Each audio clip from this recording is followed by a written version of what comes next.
I'm here with Wink. Yeah. So, ang secret nyo talaga, alam ko yung secret nyo eh. Ano po yun? Kasi maraming P-pop groups na trying to get a good composer. Pero kayo, yung company nyo at kayo lahat, mostly composers, tama? Yes. So, can you tell me muna your name and ano yung famous song na na-compose nyo? Hello po everyone, I'm Angelica at famous song na na-compose ko po ay Pantropico by Vini. Wow! Thank you po. Angelica Sam. Hello everyone, I'm Marielle and I'm one of the composers of Calistas Alaskas. Wow!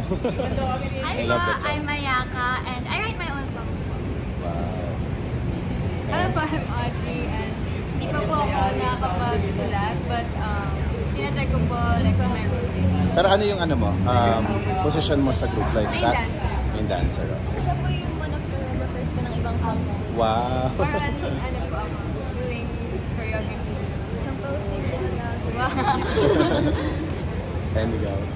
Hello po, I'm G. Actually, wala pa po ako na-write po na songs, pero meron po kami songwriting workshops po with Sir John Bonavero. Wow! So how does it feel na, yeah, you tried nga on your own, di ba, solo, and now nag-join forces na kayo? Ay, compared po sa solo tracks po namin before, now na as a group po kami, mas na-enjoy po namin mag-perform and mas na-express po namin yung individualities po namin sa group po. So, Para kayong Voltes 5, no? In-exam.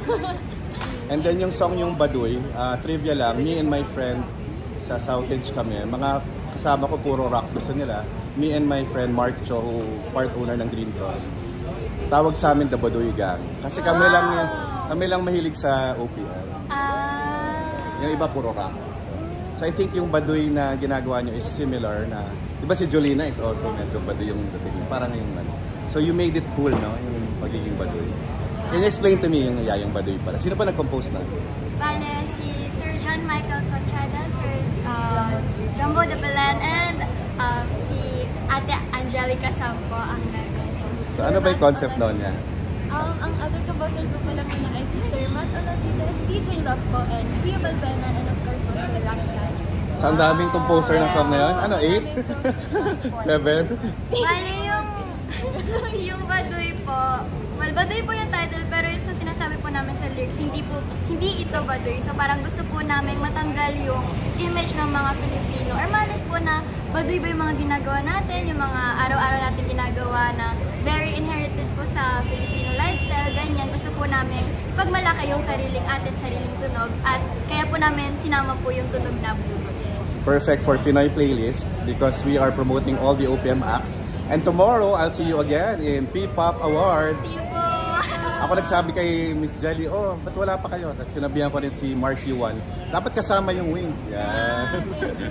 So, how does it feel na sasama na kayo sa P-pop Awards tomorrow? Exciting.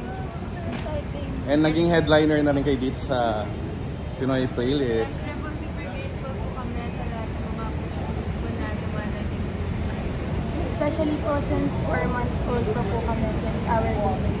So, very grateful lang po kami. Siyempre, very grateful din po kami kay Lord na binibigay niya po sa amin ng mga opportunities na po.